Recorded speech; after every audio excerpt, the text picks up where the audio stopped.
One day I had a question. The GeForce GT 710 really is that bad as everyone is saying? I needed to get that answer tested for myself. So today I will try to answer this question with few game benchmarks. If I wanted to get average results, I needed to get average model of this card, because there's many of them. But I found one who has most popular cooling type, passive cooling, 2 GB of memory. But not any memory, no sir, DDR3, slowest memory that came for GT 710, and that model is ZOTAC GT 710, 2 GB variant. There was 1 GB version too. This graphics card was introduced back in 2014. GT 710 is equipped with GK208B graphics processor, 192 shading units, 2 GB of DDR3 memory. Of course, there was also GDDR5 and less common DDR4 type of memory. GT 710 have 64-bit bus width and kinda efficient 19W TDP. Why kinda? Well, let's say, how can old architecture can be efficient? And here's the main point. Why everybody is saying the GT 710 is bad. Because of the old Kepler architecture, graphics card has very limited memory bandwidth and lack of some modern features, plus NVIDIA dropped driver support for it. Okay, let's go and see how it performs. In GTA 5 there was 2 options in graphics settings. Both included running in 720p normal preset, but you can turn on anti-aliasing to FXAA or turn off. There was only 6 FPS difference.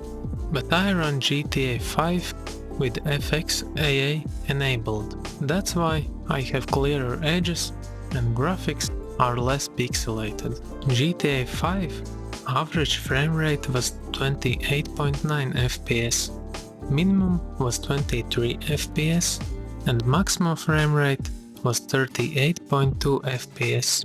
Next in line was Fortnite in 720p performance preset. Nothing to change in settings, just performance mode. Fortnite averaged 48.2 FPS, minimum frame rate was 21.8 FPS, and maximum was 96.6 frames per second.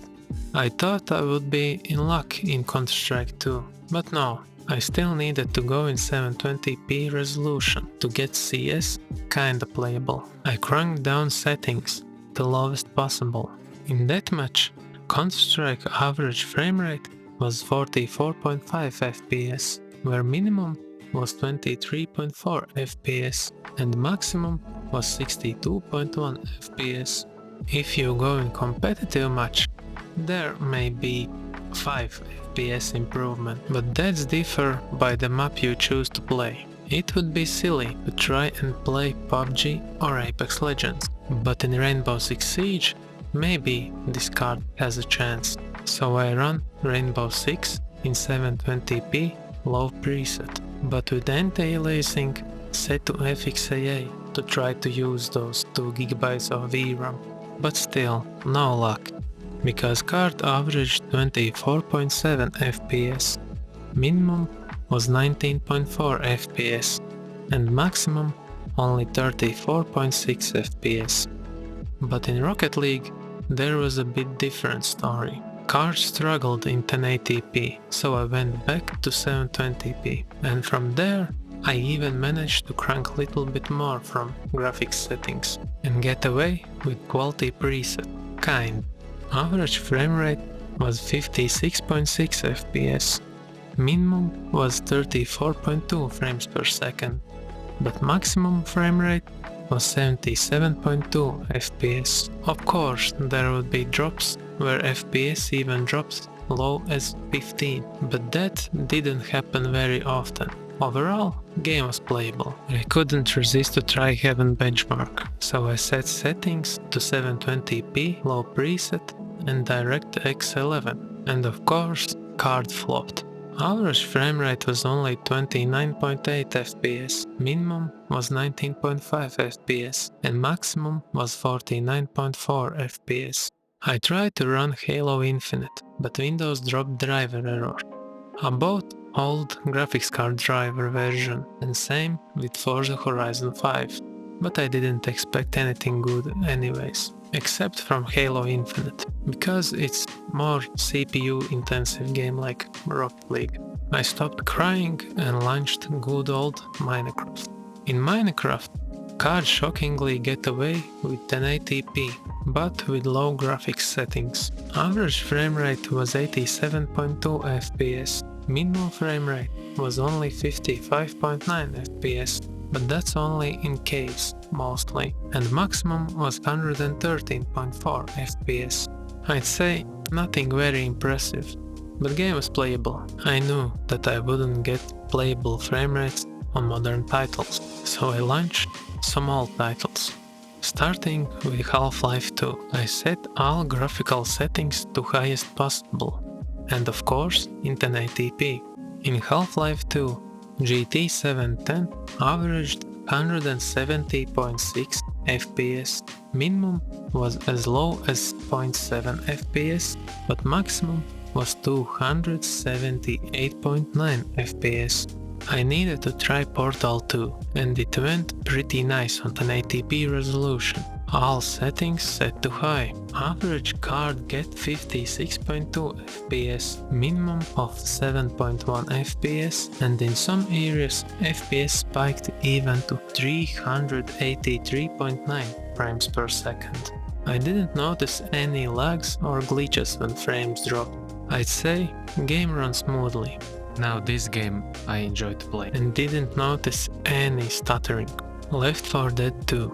But if I wanted to stay in 1080p, I needed to lower settings, medium preset, and the anti-aliasing set to none. Average frame rate was 55.5 FPS, minimum was 40.8 FPS, and maximum of 79.1 FPS. And if I may say something, then this game, even for nowadays standards, is very enjoyable, and you can even play with your friends together. But now I launched a game that is more passive than this card's cooler. Sid Meier's Civilization 6. Yes, I don't know how to play this game. But with all that, in 1080p I needed to lower video settings slider to performance. Average frame rate was 33.6 FPS and minimum 16.1 FPS, but maximum was 42.9 FPS. I don't know what to say. At the end, card is useless in modern games, but I guess at least you can play older titles and use this card for some retro gaming rig or just for office work if you don't have integrated graphics or display output on motherboard. I really hope you like this video, and if you don't want to miss out follow-up video what I will do with this GT 710, then subscribe and turn on notifications.